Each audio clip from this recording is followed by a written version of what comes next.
Hello, Mr. Dowse here, and in this lesson we're going to look at the extension task for task 17, which was to add a check to see if the user entered something a little bit silly when we asked them to guess a number between 1 and 100.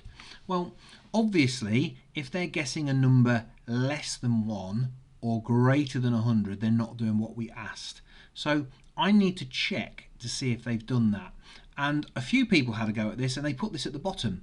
So their code was right, but their logic was wrong, because if it looks for a greater than first and they typed in 150, well, it's going to say that guess is greater than number. Of course it is. So it's always going to say your guess is too high. So we have to look for the invalid one first, because it then should only go on to look at the valid ones if these aren't true, because a guess that's greater than 100 will always be a guess that's too high. So we've got to do this check before we do this check. So let's have a look.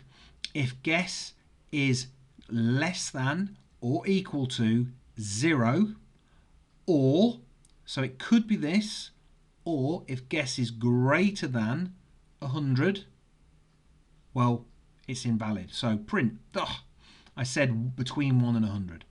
Okay, so if it's less than or equal to 0 or greater than 100, well, then it outputs this error. If it wasn't less than 0 or equal to 0 and it wasn't greater than 100, well, then we need to check to see if it was correct.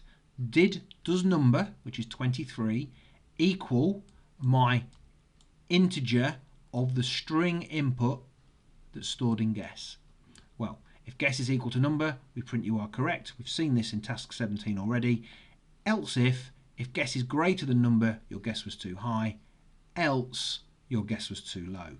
So this is the final solution. We had to change it slightly to add this line of code, and then this was the if statement. We just made it an elif. And yes, we can have if, elif, elif, else. We can have as many elifs as we want. We always start with an if. We can have as many elifs as we want, and quite often we end with an else. So the only thing I've got to check here, because we've already tested this bit of code, is does my extra bit work? And that's going to take 2 tests, because we want to check that it does less than or equal to 0, and we want to check that it does greater than or equal to 100. So let's have a look. Let's run the module, and we'll try first of all with 0, and it tells me that's a silly answer. Let's try something a bit lower. Let's go minus 99, and again won't let me have it. So let's run it again, and I'm going to type in 101, and it still won't let me have it. And I'll type something even crazier in 10,023, and it still says it's wrong. And yet all the previous stuff still works. I run it and type 23. Yes, I'm correct. I run it and I type 45, and I'm too high. And I run it and I type 12, and I'm too low.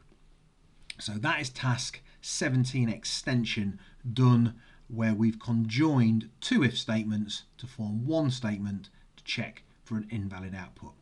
Thanks for watching. See you next time.